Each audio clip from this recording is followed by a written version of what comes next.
जय जैन मित्रों, आपका स्वागत है हमारे YouTube चैनल पर जिसका नाम है जैन धर्म अहिंसा परमो धर्म। दोस्तों, जैन धर्म में अक्षय तृतीया का महत्व और भगवान ऋषभ देव व राजा श्रेयांश से जुड़ी कथा के विषय में हम जानते हैं। जैन धर्म में इस दिन दान करने की परंपरा है, मुख्यतया भोजन या गन्ने के रस का दान। इस दिन जैन धर्म के प्रथम तीर्थंकर भगवान आदिनाथ जी ने पहली बार आहार ग्रहण किया था। उनको आहार देने वाले राजा श्रेयांश को अक्षय पुण्य प्राप्त हुआ था, जिस कारण इस दिन को अक्षय तृतीया के रूप में मनाया जाने लगा।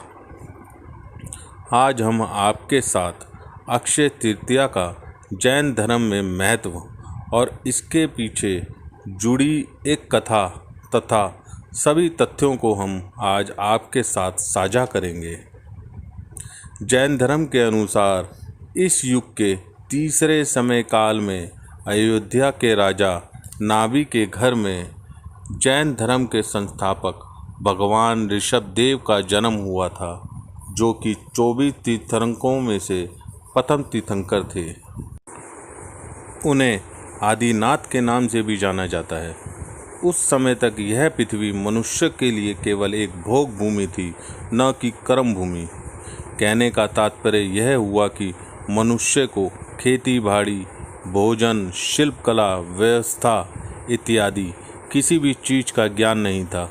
उस समय तक मनुष्य की सभी आवश्यकताएं कल्प वृक्ष के माध्यम से पूरी हो जाया करती थी, लेकिन समय के साथ साथ इन वृक्षों की प्रभावशीलता समाप्त होती जा रही थी।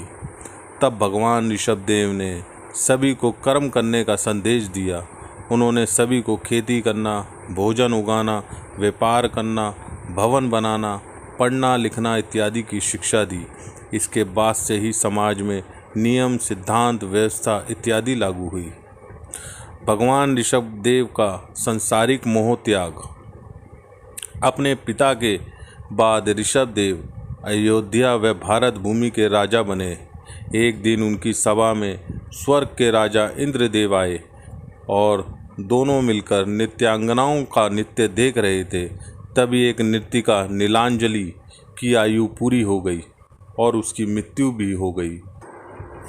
मृत्यु का यह कटु सत्य देखकर ऋषभ देव जी का मन बेचैन हो गया और उन्होंने उसी समय संसारिक सुख दुख, मोह माया का त्याग करने का निर्णय ले लिया। इसके बाद उन्होंने अपना राज्य सबसे बड़े पुत्र भरत को सौंप दिया तथा बाकी के 99 पुत्रों और उनके पुत्रों में भारत के अन्य राज्य बांट दिए। सभी पुत्रों में अपना राज्य बांटने के पश्चात वह सब कुछ छोड़कर वन में चले गए। इसके बाद भगवान ऋषभ देव जी ने वस्त्रों का भी त्याग कर दिया और दीक्षा प्राप्त करके जैन मुनि बन गए। उनके साथ कई अन्य राजा व प्रजा के लोग भी दीक्षा प्राप्त करने आए। दीक्षा प्राप्त करने के पश्चात उन्होंने 6 माह तक अन्न जल का त्याग कर दिया और मौन व्रत धारण किया। उनके साथ आए कुछ लोग धीरे धीरे भूख प्यास से व्याकुल हो गए।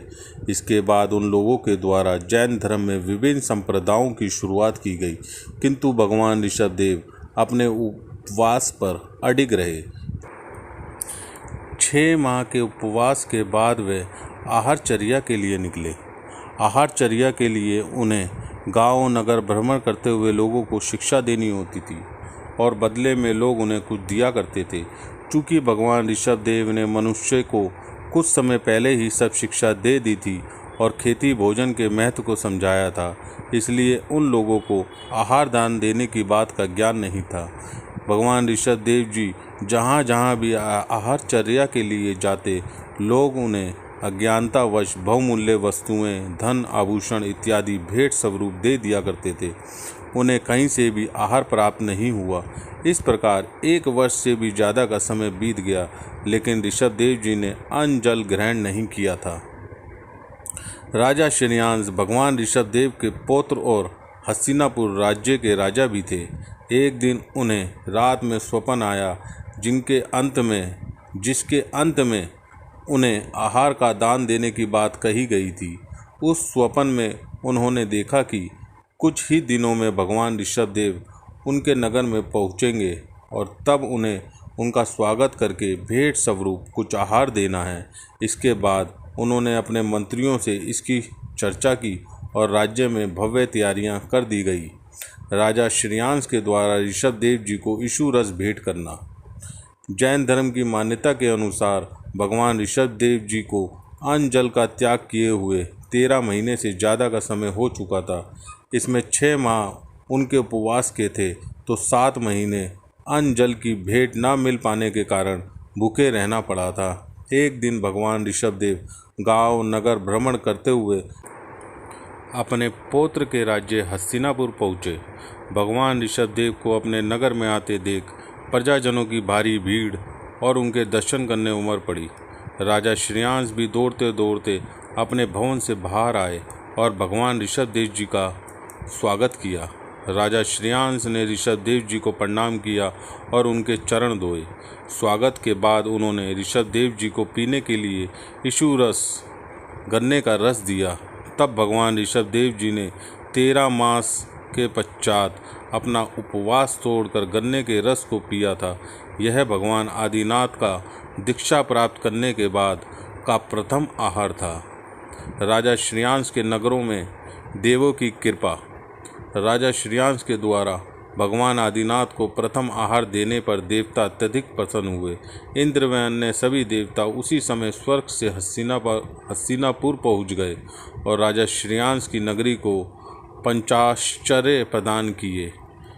इन पंचाश्चर्य में आते हैं नगर पर रत्नों आभूषणों की वर्षा, साथ ही पुष्प वर्षा होना, उद्घोष होना या तेज आवाज़ में बाजों का बजना, पूरे नगर में सुगंधित वायु बहना, राजा की प्रशंसा में जय जय।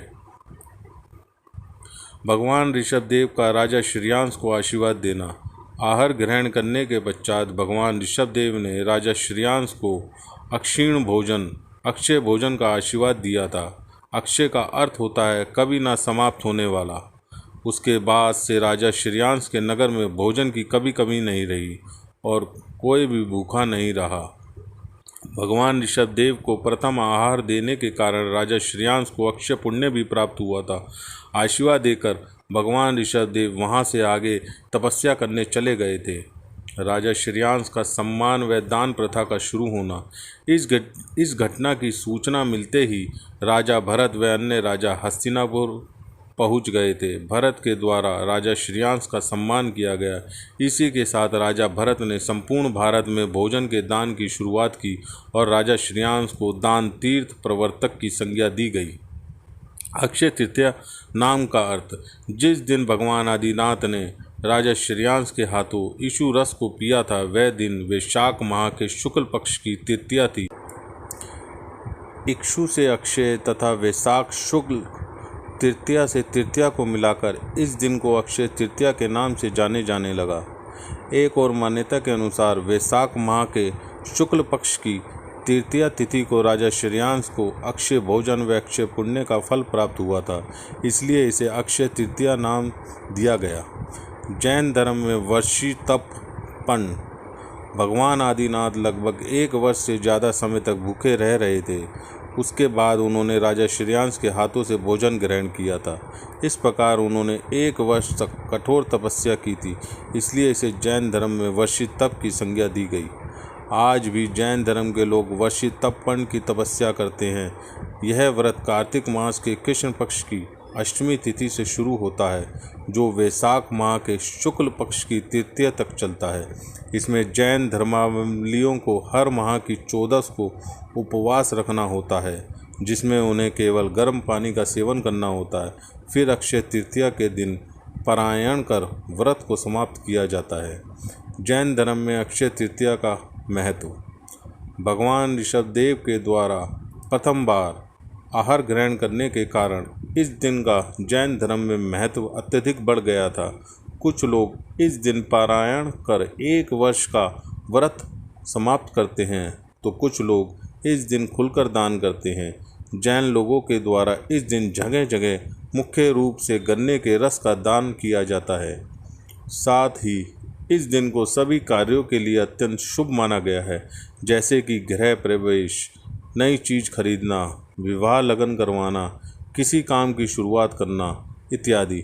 कुल मिलाकर यह दिन जैन धर्म के साथ साथ अन्य लोगों के लिए भी शुभ माना गया है।